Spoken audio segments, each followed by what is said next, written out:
Missouri. Today's guest is Angela Richardson, Kenlock native, also responsible for Baby Huey, Pop Lock and Drop It. With that being said, I appreciate you coming to the platform. Man, I appreciate you. Yeah, peace and love. When did you fall in love with hip hop? Man, as a little girl, I fell in hip hop when I was real young. I fell in love with hip hop, and then really when I went to LA, I went out to LA to live, and I just started really loving hip hop. Going to the boxing matches with Mike Weaver when he was heavyweight champion of the world, and I really love hip hop. Yeah. Okay. Uh, Now we're gonna speak about your upbringing in St. Louis, Missouri. Can you speak about the Periago projects? What was that like? Man, and the worst place in St. Louis, but it was a good project. It was still good people in there. Most of every city got a project where the blacks live. So I came up out of the project, and then we moved to, you know, uh, Dodia, and then we moved to Kenlock. Okay. Kenlock. And your dad was a preacher, if I'm correct. Yeah, my dad was a pastor since I was a little girl. Yeah. And he was the one from Kenlock. What was Kenlock like growing up? Man, man, it was just like living in the project, but it was the first black city in St. Louis, where that's why they call it Kenlock. 'Cause almost everybody was natives and family in Kenlock. Yeah, yeah. And what was it like from for you, like, growing up in the city and then moving to the county? Like, was that a different experience? That was really a different experience because the city didn't like the county and the county didn't like the city. But me being who I am, I fight. I don't care if I'm in the projects or I'm in Kenlock. I was still gonna fight. Yeah, for sure, for sure.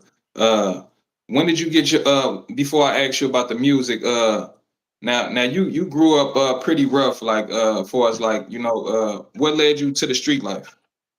Well, I got out of the military, and I went to the military because my father was a preacher. I've been in church all my life, so I wanted to do something different. So I decided to move to LA. Uh, and then when I got to LA, I just started getting in the streets and selling a lot of drugs and going to jail. And after I went to jail, I just thought, I wanted to find something better for myself. So I liked the music. But when I was young, I wanted to be a comedian or a rapper. MC Light was my girl. I wanted to be that next MC Light. So I Yeah, started writing and everything then, but I end up deciding that, man, I ain't just no rapper, I'm a boss. You know what I'm saying? mhm, I've been bossing for a long time because I lived in LA. Once I got out there and got doing what I was doing, man, I ended up being one of the first blacks in Rancho Cucamonga, mhm. and it felt good to me because I'm from the project. Now I'm in my 30s living in mansions, with the money. Yeah, So it made me feel good. I lived in Diamond Bar and Rancho Cucamonga. My mortgage then was 3,500. I thought I was the truth. yeah. You was the truth. Now, how did you become a queen pin though? Uh, I started, a lot of people. My daddy is from New Orleans. Really, they originated out of New Orleans. He had Johnson and a Richardson. And Okay. when I got out there in L.A., people always asked me, am I part Mexican? So people thought I was a Mexican. So Hmm. my friend, Honey Gun, rest in peace, honey. She just died on Friday of an overdose. She was from LA, but she ran away and came to St. Louis when she was younger. We used to hit jewelry stores back then. So when I went to LA, she said, I'm gonna come up to LA. And then when I got to LA, and she a black Italian. Hmm. Then I started getting out there, but my cousin was a big dope dealer out there. I mean, he was really doing his thing. But I didn't want to be up under nobody. You know what I'm saying? So Yeah. she got to introducing me to the Mexicans, and then once I got with the Mexicans, they liked me. They gave me a little something, something first, and then I decided I was never gonna sell a rock. I was gonna sell birds. So I started getting on the phone. I told the Mexicans I'm from St. Louis, and they was like, "Man, really?" Because the competition in LA is really, really a lot of competition because all the Mexicans got it. Hmm. So they end up, saying, okay, well, this the prices. If I give it to you for this, you got to get them big ones off. So I started calling St. Louis, and then I got them boys involved, and they started coming up, getting like a Yeah. 20 stack the first time. So, Yeah, and then they were going for like 25 here. I was getting them for 12. So I was really moving them. But I was selling to them for 18. So I was making money on top of money from them and the Mexicans and myself. yeah. That's crazy. That's crazy. That's a crazy story. Now we're gonna start about the music industry. When did you actually find your niche to become in the music industry? What was that like? Well, I was always from the music industry. I love music, but my dad had a triple bypass, and my mom said you need to move back to St. Louis for a while and help take care of your pops because I was daddy girl, put it that way. And so when I got back home, I said, okay, I got everything wrapped up where I was still connected with the Mexicans, and I came back home, and I bought a house right directly around the corner from my mom and them.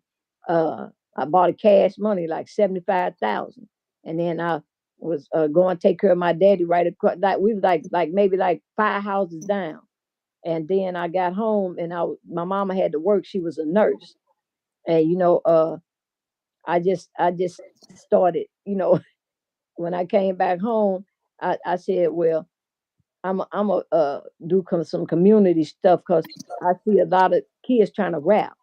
So I Yeah, started going to the rap things, and then I met Lil Eel. I met Lil Eel, the City Styles. I met a yeah. whole lot of kids was trying to rap. So I decided to build a studio in my house because I had a nice crib, and I built a studio, and one day, Il had another dude rapping with him, but they never could get on the same page. We called him NFL, Okay. and they just didn't click really. Il was the pastor son too. You know what I'm saying? Shout out Il. Il was a rapper too though, but Shout out Eagle. his other partner, he didn't wanna. Two people. I can't work with two people, so I started messing with city styles, and then my brother called me one day, Lawrence.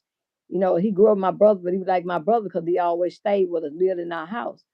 And he said, "Hey, your nephew rap. Won't you help your nephew out? He making beats and stuff. He trying to get out there." And I said, okay, let me see him. Then they brought Huey over. Because I've been Shout living out in Baby LA, Huey. baby Huey. Uh, Shout out to my nephew. He gone now, but Yeah, we're yeah. gonna speak on that too. But Before we get deep into the Baby Huey situation, remember where you was at with that. Can you speak about Berkeley? What was Berkeley like? oh man, Berkeley was like, man, I had Berkeley wrapped up. Man, I knew all the kids in Berkeley. But I said I was gonna do some community stuff with the rapping stuff, and let all of the kids rap. And I threw a big party one time, and we brought Boosie and Webb and them down here when they was little dudes. So Yeah, I'm trying to bring things to the community to help the kids, so they wouldn't be in prison or selling drugs like me. If you from Berkeley, Kenlock, you know me, cause I was like the community mama. A lot of people over here was on drugs, and I would make sure their kids had shoes when they went to school, made sure they was eating, and buying them clothes and stuff. A couple of my neighbors, one of my neighbors was in church. She took her kids to church every Sunday, but they walked to the bus stop. So I decided to get her a car. So she walked past me one Sunday. I said, "Where you going?" She said, "We trying to catch the bus before church." I say, "Here, I got you something." And I hand her the title to the car and the keys. Shout out, she know who she is. I appreciate them anyway, because they be bringing roses to my house. You know, Everybody on the block really be doing stuff for me, saying they thankful for me, but I just didn't want to see no little kids being hungry or being bad. So I decided to be the neighborhood uh Robin Hood. yeah, yeah. The neighborhood mama, so to say. Now we're gonna get back into Baby Huey. Now you said your brother brought Baby Huey over. Right. Lawrence Bob Baby Huey over, rest in peace to my brother. He just passed away 8 months ago. Rest in He peace. brought Huey over, and I was like, "Also, you supposed to be my little nephew, huh?" And he was like, "Yeah. But he was a meek little young man though. I met him when he was like 14 or 15. And I just moved back to town. I didn't know a lot of people in St. Louis. After I went to LA, I was in LA like 20 years. You know what I'm saying? And Yeah, know I came back because my pop was sick. But uh, and I just started talking to him, and my brother said, "I'll be back. I'm gonna leave him over here." So he left him over there, and I was like, "Well, what's your life like?" And he was like, "Man, being in and out of foster care, my parents, they was on them drugs." And I would say, "I know my brother's on them drugs, but hey, he trying to get it together. One thing, I ain't no hater. Whatever people do, they got to answer to God. They ain't got to answer to me." So I said, "Well, what you know how to do?" And he was like, "Well, I've been trying to make beats and stuff. And I said, "Well, I got a whole crew of people." So I said, "Well, my studio is in here in the kitchen, 'cause we was in the living room. I had took my kitchen cabinets out, the foam go on the beds, and I wrap the foam around the kitchen. I cut the bottom of the door, and I put a lock on it because I said I'm a train them how to rap. You know what I'm saying? Because I've been doing it a long time, you know. Yeah. And I said, "Well, what you gonna do?" He said, "Well, what you gonna put on?" And then I said, "Let me hear what you got." And he was a hardcore rapper. He was talking about Ken Lock and bang, bang, bang, and rolling in the cars. I was like, "We ain't gonna do none of that, young man." Yeah. And then he was like, "Well, that's what's going on right now." I said, "That's not what's going on." And then you've been in church playing the drums. You've been in church all your life, even in the foster care system. So we're gonna do something good. And I said, "Okay, I got a record for you, but I would just rap me something." So he started rapping, and I said, "Okay, I got you." So I said, "Well, I'm gonna be gone for like 3 weeks, and when I come back, because I was on my way, I was what I was doing. I had to go do some things, Yeah. and come back. So when I came back, his other brothers was about to go to jail, and they said, "Well, you got to take care of Huey while we gone." So that's what I did. They brought him over. He started going to school, got him in school, and he dropped out of school after a while though. But that's after the story came right before we got the deal. I started making him go to school.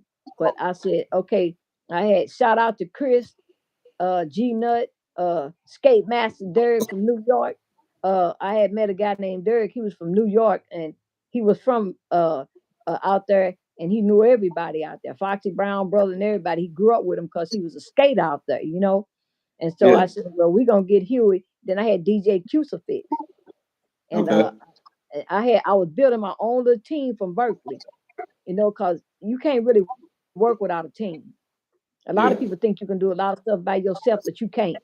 So then I had little Calvin Miller. I was teaching him how to make beats. So we would start making the beat, and then we came up with pop lock and drop it. We came up with the beat, doom, doom, and then we just kept on. So Chris was teaching him how to do certain things, and I was like, we had the Fruity Loop. That's all we had, the Fruity Loop machine, because Chris was a beat maker.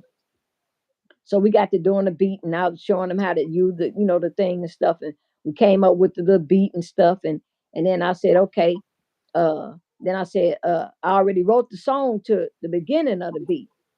So by the way, I'm the one on the hook, you know, and Yeah. everybody in my clique was laughing. They was like, "Man, you trying to be puffy?" I was like, "Man, don't do that, don't do that." And they Yeah. all started laughing and giggling and stuff. And then he was like, "I don't like that record. That's an old lady record. What the hell is toot that thing up?" And I said, when we was young, the old ladies used to say, she always tooting her ass up. She a fast little heifer. And I Yeah. said, "Don't worry about that. All the girls want to dance. I come from that era. You got Yeah. look at Nelly. You look at Nelly. He singing, 'I'm going down, down,' and chingy right there, Yeah. right there." I said, "We got to get with the click." And he was Yeah. like, "Well, I don't like that record." I said, "Well, do me a favor. I'll let you do any record you want after you do this one." And then I put him in the closet. And he kept on, how you mess up because you don't want to do something. And I Yeah. locked the closet on him. And everybody was laughing. I said, "You don't do this record. I'm gonna leave you in that closet all night." And so he started doing the record. He said, "But mom, I'm hot up in here." I said, "Do the record." And then he said, "Well, how it go?" I said, I did pop lock and drop it already. The hook was already done. And then I said, all you got to do is say, "Toot that thing up, mommy, make it roll." Once you pop, lock it, because the song was already done. Yeah. And he just started doing it. And then he did it 2 times. And then I said, "Okay, come out of the closet." And then he got out of the closet and he said, "Well, when we get through with this one, I'm gonna let you hear the song that I was trying to do. I want to do some gang banging stuff. I'm a gang banger." No, Yeah. he's from Kinlock. He wanted to do, Yeah. you know, he had a lot of the partners, and he said, where me and Money and Polo and them Polo, we was doing this song and we want to kind of do it. I said, well, I ain't trying to sign them. I'm trying to let you do what you do. Once we do this, then you can bring them in. And then Yeah. he said, okay, okay. So I let different people hear the song. They was like, man, that song hot. So I said, okay, we're gonna go to studio next week because my studio, we had a little inbox in the Yeah. kitchen. You know, that record was made in my house in the kitchen. Mm. So then I said, we're gonna go down to the studio and redo it. So we went down to the studio to do it over and came out good. And then I started talking to all the DJs. Huey couldn't even get in the clubs. He was only 15. So I Yeah. just started giving it to the DJs. And after I gave it to the DJs, they started liking it. So me and Derek and them, Skate Master and Chris and them, we started going to Kansas City on the weekend. We started going a lot of places. I started putting it out. So what I did was I started thinking, damn, if I can sell all that dope, I can sell records. So what I'm gonna do is I'm gonna make a mix CD. So I started talking to all the DJs in different cities. Shout out to all the DJs that rock with Miss Angie. And I said, not only do you play this record, I want you to give me the hottest cat in your city. And then I told DJ Crucifix, I'm finna make you a DJ. And so I made the mixtape from city to city, state to state, and baller to baller. And then I Yeah. got everybody from Chicago, Detroit, LA. I had like 20 kids on there. And I told the DJ, you gonna play. So I put Pop Lock and Drop It as number one. So once I got all the CDs printed up from CD Babies. I got like 2,000 CDs, and we just started selling them with all the different people from each city, and they started selling them. They started ordering. That's how Pop Lock and Drop It got out there because I made that mixtape, and that's what brought DJ Crucifix out. Okay. So from there, then I said, I'm finna flood the industry with it. So Derek was telling me, well, I know this person, know that person. So I got everybody address because I thought I was Sylvia Rome after that. When people started hitting me up, like, that's a bad record. And then, but like Sylvia Rome, Amina Duop, Gucci Yeah. Manager, I was real inspired by them. But Tina Davis, she worked over there at Def Jam over there. So I got all the big major people names, and I went and I got from Kinko's. I got like 400 copies of Huey Bio, uh, and then the records, and I started sending them to every label, every label, every label, and then I got the chance to meet. Shout out, man! Look at here. Shout out to Irv Gotti. Shout out Shout out Irv Gotti. Man, shout out Irv Gotti. He was good to me. Led me up in Murder Inc. and Trap House and the Crack House Studio. Uh, Dre McKenzie and 50. I got the Shout out hollering at 50. them. And then I got the hollering at Chris Lighty. Shout out and rest in peace, Chris Lighty. And peace, I knew Chris. all the majors. And so I told him I'm coming up to New York in 2 weeks. And then so since Derek was from New York, he knew his way around. So we got up we went to New York. And I was going because everybody knew my record because I sent it to every office. I mean, I was bold with it, and I did it every day. Every day in the post office, I go dump. I send one every day for a month. I send Yeah. a bio to them every day for a month, Mm. and then I got hip to the Lighty brothers. I got hip to their secretary, and she was like, "He in here." He say, "Quit sending them." I said, "I'm gonna send them every day." But Yeah. then Polo and shout out Kanai. Kanai was from Murder Inc. So we got up there. He ended up coming back to St. Louis with me. But Irv said he wanted to sign Huey. In the meantime, when we got there, he let us in there and everything. We was going to all the record companies. And then when we went to see Irv, he was like, "Well, yeah, we take Huey down on the corner. Let me see how he rap." So Derek took him down to the project because he's from New York. And he Yeah. started rapping. He said, "Man, Miss Angie, you got something here." So he said, "I'm gonna call Benzino up." And Benzino put us in a Source magazine issue. The issue is with Jay-Z and Dame Dash breaking up. It was the Now my hottest man selling been Source in. magazine. Right. And they end up putting us in that magazine. We came on back home. We stayed out there for like 2 weeks. And then I went over to the Lighty Brothers and I got a chance to talk to a lot of people. Shout out Black, shout out everybody over there at Def Jam, Lenny Santiago. I mean, shout out to all of them because they received me real good because Herb said, "You kind of bold." I said, "Hey, from dope dealer to dope dealer, that's what we do." And Yeah. they couldn't believe this little old lady from St. Louis was acting like that, because they was laughing because they thought they were gonna laugh at Huey because they was throwing eggs at Nelly bus out there in New York. And then when Huey got the rapping, they was like, "Shit, he ain't nothing like no Nelly," Yeah. So then we went from there. But on our way to New York, Derek, we drove to New York. On the way there, we got halfway to New York, and then the heater broke, and it was like 20 below zero up in the mountains. And Huey got frostbitten. We all was freezing in that car. Shout out Chris. Man, it was all five of us in that van. And Chris was the engineer, Yeah. and we got on there. When we got there, we thought we were gonna take Huey, so we pulled over and got in this hotel up in the mountains, and and Huey thawed out because we thought we was dead because we Mm. was all frostbitten. Because when you get up in the mountains, ain't nowhere to pull over and go until we had to go like 2 hours to get out of the cold, and we found a little bitty old raggedy hotel on the outside of, I think that's what's there where the Mormons stay at, Okay. Pennsylvania. And Okay. then we thought we was gonna take Huey to the hospital because he was frostbitten. So then we stalled out that night. And then I said we got to get on the highway and get on to New York because uh, they got to get that van fixed. You know. Mm. So we got there and everything. We got in the hotel, and we got everything together. It was like five of us in the hotel. We had money, but we ain't had that much money. We laughed all the way there because Derek was eating a bologna sandwich, and we wanted to stop. We didn't want no bologna sandwich. But we Yeah. got out there and got to meeting everybody because he really did know everybody. And we got back from New York, and Atlantic Records called. Mm. So I went, and then I went out to they brought Aaron Basic. Shout out Aaron Basic. He, Shout out, matter of Aaron fact, he Basic. was the first AR. He was 21 years old. And he now he running Warner. Okay. Shout out Aaron Basic. And I went up there, and they liked all the music because I got 1,000 records on Huey unreleased right now because I kept them in that closet. Yeah.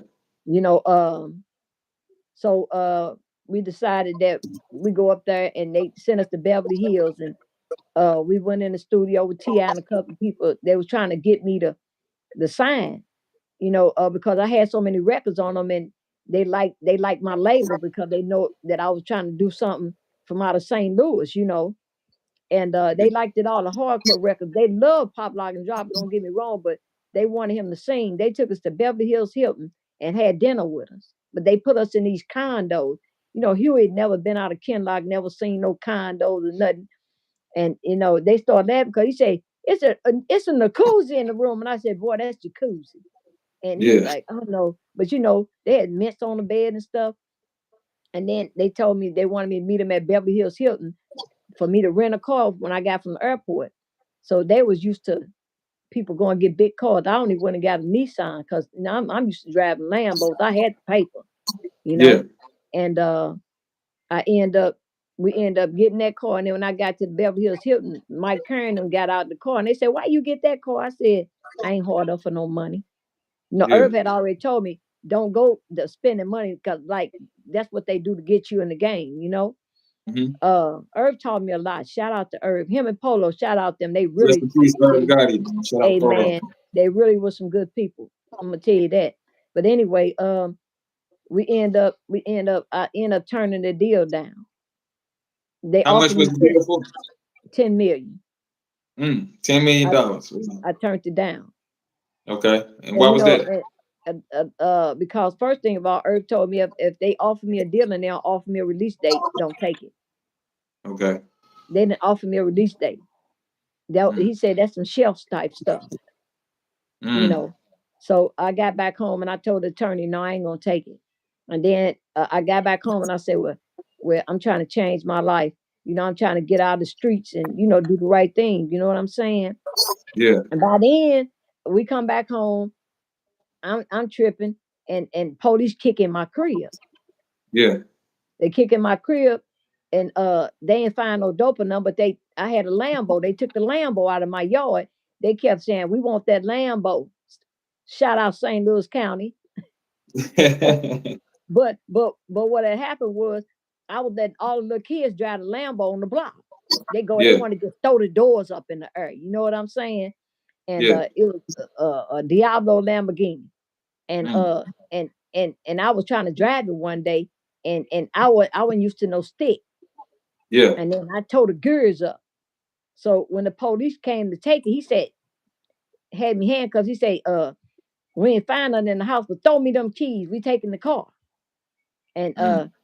I was laughing to myself, and I threw him the keys. He thought he was finna roll up out of there. That sucker wouldn't even move. I was laughing, and then they had got mud and shit all up in my house. I was so mad at them, Damn. and I didn't even trip. So after about 3 weeks later, Memphis and all the big people was down here for Nelly video shoot, Yeah. and that record came on, Pop, Lock, and Drop It, and he was like, "Man, who is that?" And he was riding with Kiwan now. So he Shout said out to nobody home want to people. say, yeah, shout out Kiwan. Uh, and they was like my kid. Yeah. And I turned around and there was nobody tell him who the record was. So by that time, Kiwan didn't slipped in my number. And then he Yeah. asked Nelly, man, you say that's some little nigga on the radio. And Mm. then, but he called me. And then he tried to introduce himself to me, and he came down, and I had little Loudy. Loudy was a great beat maker, great young man. And cause Calvin had been, just in and out. He didn't want to. Every time I'm trying to teach him how to do something, he act like he didn't want to come no more and all that. I guess you young, people don't think the shit gonna work. Yeah. So uh Memphis said, I'm gonna send for y'all to come to Jive. He called me and stuff, and I just didn't feel right. You know how you've been in church all your life and you feel like, damn, I'm finna go back to prison. That's Mm. how I felt. The spirit don't never lie. Yeah. So we got up to New York. He sent for us to come to New York, and I signed for the deal. But what he didn't know was I didn't know that Chris Lighty was over Memphis. Mm.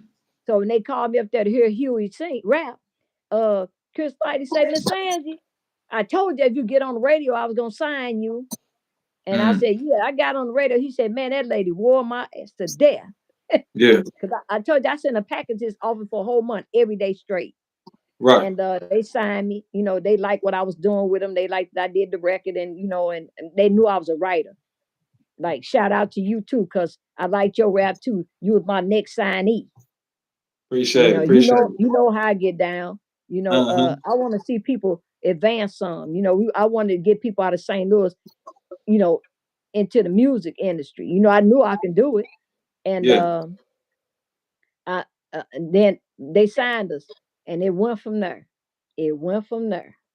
Yeah. I got him signed. We started doing things, and he called us to come to New York one day, and you know me, you know I'm coming from where your people coming from. You know how Yeah. I get out. Yeah. And I Uh-huh. get in the office, and he got Blue Williams, Outcast manager in there. And he said Blue Williams is who he new manager. I said, Blue, what? Now I'm about ready to make a phone call for real. But then I said, yeah, I said, okay, and I told Blue Williams, nigga, I'm from St. Louis. Nigga, I'm from St. Louis Project. Do you think I'm just gonna give up? I own the record and did the record myself, and I'm just gonna give up being his manager? And he said, I respect that. He said, how about you? I ain't in this, he wrong for that. So I left up out the office, and he left up out the office. You know what I'm saying? So, and then I told Memphis, I don't know what you trying to do, bro, but I ain't it. And then he just gave me an ultimatum. He said, I'm gonna give you 25% of the record, and you just walk off. And Mm. now I'm from Project and Ken Lock. Yeah. Yeah. I said, nigga, I don't know who you talking to, but I'm gonna tell you like this, nigga, I ain't going nowhere. If I go, my record goes. Right. So we got the deal. The first week out the deal, we on the Bow Wow tour. So Bow Okay. Wow was going out, and he was from Jive. We went on the Bow Wow tour, and and every piece of church in me left out of me. Mm-hmm. Because at that time I'm like, God, and because I had told God if He give me something else to do, then I won't sell no more drugs. I got the deal now. Now but I'm getting into bigger problems now. Yeah. Cause now this dude trying to get at me wrong, Mm-hmm. and I decided that I just started praying a lot, cause and then some people came to me and was like, "Hey, I heard that that dude was, what you want us to do? You know how us people come. You know how we get down." I Right. said, Right. "Hey, I'm really in a crossroad right now from changing my life to whatever, cause I've been to the joint before up in L.A. and that ain't where I want to be. I mean, Yeah. like getting 7 years compared to life is something big for me, because I got my girls out here. I love my girls. I love my parents. You know what I'm saying? I'm trying to change Mm-hmm. my life and do bigger for the city. Right. You know what I'm saying? So it was kind of hard for me. So me and Huey kept going on tour and going on tour and doing what we was doing. And then he sent this nigga named Rico to go with us and say he the manager. I mean, Mm. he was really turning me back into that savage. Yeah. Yeah. And and I took it for a little minute. And then we got we got us a condo up in Atlanta, you Yeah. know, and he was smoking a blunt on the porch. And me being a little girl, being in church all my life, I knew the spirit, I knew God, but I went to push his ass over that balcony. Yeah. And then I kind of snapped out of it a little bit. But I was getting angry and angry every day. And one Mm-hmm. day he came at me wrong. And anytime I know about losing my temper, I just got tired. Cause it was Yeah. I'm thinking about the penitentiary. I'm thinking, but God, like, think about what you about to do. Yeah. So after about 3 years, I just walked off, because it was either me, and that's why I'm saying today. That's when I first started changing my life. You Yeah. know, uh, and then that devil was on my shoulder, like, yeah, just kill that nigga on the video set. You're gonna be big in the penitentiary. And I was like Mm-hmm. saying, yeah, my mind was going every which way but the right way. Yeah. Because I'm one of them people. I grew up, the females come from out of the project. Shout out Honey Gun, Nelly Booker, Dordetta. My friends was killers. You Yeah. know, I could have easily just, say, hey, yeah, go and be with this dude, and he don't walk out of the hotel.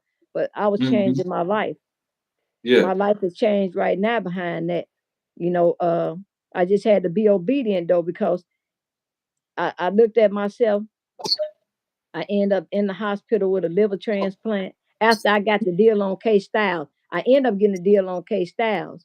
But Yeah. before that, okay, Yeah, go yeah, ahead. yeah. We're gonna talk about that now. During the rise of Baby Huey career, Nelly, Chingy, Pretty Willie, all out. Did you get a chance to work with any of them? No, I didn't work with them. They was like my kids. Okay. Me and Chingy people grew up in the street together. Nelly was messing with my daughter, L.A. And I used to babysit Willie Moe Jr. because he stayed right around the corner from me. He's from Berkeley, Yeah. and all the kids in the block. I did a lot of shit for all the kids on the block, babysitting them and everything. So Yeah. I knew all of them. Yeah. You Can you know, speak about the situation with Nelly and Huey, the little beef they had?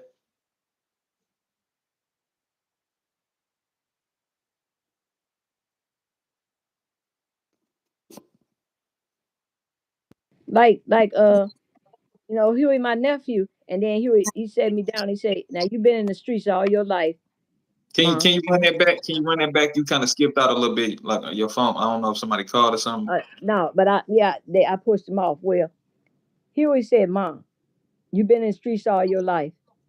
I'm finna be 17. Let me handle this like a man." Yeah. And I You talking said, about the situation with Nelly, right? "Yeah, I'm talking about situation with Nelly." I said, "Well, as long as you don't go and get yourself in no trouble." Nelly had did a song about him. Him and Pimp C got in a little trouble with the label about it. And Huey said, "You know what? I'm just finna roast this dude. I'm finna go in the studio. Can I have a studio key? And I said, yeah. He goes in the studio and make that disc tape about him. And then Mm. the disc tape got out everywhere, and Nelly got a little pissed off about it. And then we had went to the Lil Wayne show, and I was walking in there, and going to the Lil Wayne show because Lil Wayne had signed one of my little cousins, Lil Chucky. And so Okay. I went down there to the concert, and then as I was going the back door, Nelly and Ashanti and Lil Wayne and Olivia was walking, and he was like, "What's up, Mom?" And I was like, "What's up, Nelly?" And then he said, "What's been over with you?" I said, "Nothing." He said, "That ain't the shit I've been hearing about you." Not like, nigga, you like my son now. Come on, don't do that. Don't do that. You know? And then I looked up, and then Jess Bleezy was walking up. Shout out Jess Bleezy. Shout out Just Appreciate Please. that. Yeah, and a P Dub. Like, man, what that dude just say to you? I said nothing. Mm. And then Black was like, man, I said, man, forget about it. Because I knew later he was gonna catch himself. So about a couple of days later, he got in my people and told him he apologized. Because he know really who I am. So but I let a lot of things roll when I know it ain't really, that's a kid to me. You know what I'm saying? Yeah. But after that, I told he would go for it. And he would put that you know what I'm saying? Yeah. And that was the end of that. I let Huey be a man. He would say, let me do what I do. Just like if you would say, Miss Angie, let me do what I do, I gotta Yeah. respect that. You're a Yeah. grown man, you can handle your own self. For sure. For sure. Now, can you speak about the situation? You said you went to T Pain house. What Yeah, happened? T-Pain used to do, T-Pain always did, he kept doing mixtapes on Huey. T-Pain is a great dude. Yeah. He a real great dude, and Huey like working with him. He like T-Pain like making beats, and he just a great all day dude. Yeah. Okay. On to the next question. Who are some of the other artists you work with? Man, name some I didn't. Even you. I mean, I love working with all the kids. Everybody come to Miss Angie. Yeah. I mean City Styles, shout out City Styles, he passed away. Shout out You City know, Star. hey, shout out That dude, that dude, I work with him and his son King B, you know. Yeah. Shout out But 647. that yeah, that something else, but he a good dude too. I kind of mentored a lot of the rappers around here. It ain't too many rappers I can't say I ain't worked with. Mm-hmm. Yeah. Okay. So it's been years since the music industry has changed its ways. What do you have in the works now? Well, I got my book coming out, I'm doing my own CD, but it's gospel. Okay. You know, just trying to bring the truth and light to people about how they live in their life, and where they plan on going after they leave here. So now I'm on God's side, so I'm just really trying to teach people and bring them to Christ. Really, Yeah. I see a lot of mistakes that they doing out here in the streets. And me mentoring a lot of people. Matter of fact, anybody I mentored, even you before, it's all about God in my life, because me laying down having a liver transplant, God let me live, and it's time for me to be in obedience. For So sure. that's where that's at right now. Bringing out my book. I got a couple other deals that's coming up, but I can't talk about them till you'll see what's going on. Yeah. Now, can you speak again about your near death experience? How important was it for you to keep God first, knowing that it could be a bad outcome for you? Like, Well, first thing of all, I've been in church all my life. My dad was a pastor. yeah. I knew God as a kid. Even though I was being disobedient, but sometimes God let us go through things to bring us back. And I was traveling. I had just got the deal on K Styles, matter of fact. I did K Styles deal too with L.A. Reid. Okay. And I done had a couple of deals. I had Trey Davidson. I did his deal with Biggie Small's cousin up in New York. Like I Okay. didn't have 5 deals out of St. Louis. Mm. But I'm real humble. I'm not one of them people, oh yeah, I did all, I'm one of them people, this left hand ain't never supposed to let the right hand know what it's doing. I was taught that by them big dope dealers. If this hand don't know what that hand doing, you'll stay safe all the time. Yeah. Yeah. So I kinda, you know me, I kind of stick to myself. I ain't on that bragging stuff because I want everybody to make it. You know what I'm Mm. saying? We from the hood and the project. I just want everybody to make it. You know how it is. I help anybody. You know that. Yeah. But I was getting sick. I was on the road with K Styles, and I threw up blood one time, and I said something ain't right. And so it took like 2 years after that. I got real sick one day, and I went to the hospital because I was spitting up blood like all day, and then I end up from 2017, 18, and 19 in the hospital, and then they finally said, uh, you turning yellow. We got to find you a liver. But I Mm. never once thought I was gonna die. Yeah. I never once thought I was gonna die. I knew that God was just changing my life. I knew I had favor over my life because in the meantime, Pretty Willie, uh Willie Moe Jr., now that he a preacher, wrote me and told me God said I had a book in me and it was gonna help save a lot of people's life and change their life. And I was in the intensive care for 2 years. I was on the death floor of acute. Mm. Because I mean, like I was getting blood like every other day because I was spitting it up. I had 7 surgeries on my varicose veins. I got 30 bands down my varicose vein, Mm. and but it kind of broke me because when you feed the city, and you're a mentor to everybody in the hood, you buying shoes and everything. I didn't get one card, and I was really pissed off about it when nobody came to the hospital and seen me, and God said they ain't supposed to come see you because then he started taking people out of my life. So I started really getting into the Bible like I am right now and trying to do the right thing. And Yeah. here I am right now. Here you are right now. And I'm You made healthy. And it. I'm healthy and people, a lot of people don't know I'm almost 70. And don't even look it. I'm 113 pounds in the gym, starting my life over. I'm on a God mission now. That's a And like I blessing. tell people, hey, they ask me how I feel. It don't feel different. It feel like when I was in the street. I'm doing the right thing in my life. Yeah. If God allowed me to live this long, I got a chance that I I, I don't want to see hell. Because this is hell where we at right now. And if you Yeah. got to see hell, you got a problem. For sure. For Because there's sure. so many people dying right now. You're right. You're right. Better safe than sorry. Better safe than sorry. We're on the last part of the interview. We got a few hip hop questions for you. You can answer them. You can choose not to answer them. We got Bad Boy Records, Death Row Records. How many of them questions you gonna ask me? We got like three or four. Well, I'm gonna tell you right now. You can say them, and I'm just gonna tell you right now. First thing of all, I ain't no hater. I want all us to make it. Yeah, If them two right there, Bad Boy and the other one, they did their thing. they did their I thing. don't I don't think nobody is better than nobody. I just think I'm just so proud of people when they go after what they want. Yeah, If that's they right. go after what they want, you know, uh, who is it to say who better than anybody? For sure. So I'm gonna stay humble. I ain't gonna answer none of them questions. So we can leave them questions alone because, hey, I'm not. I don't do that. Okay, that's I what hope we you do respect. I hope you respect that, cause all the them, time.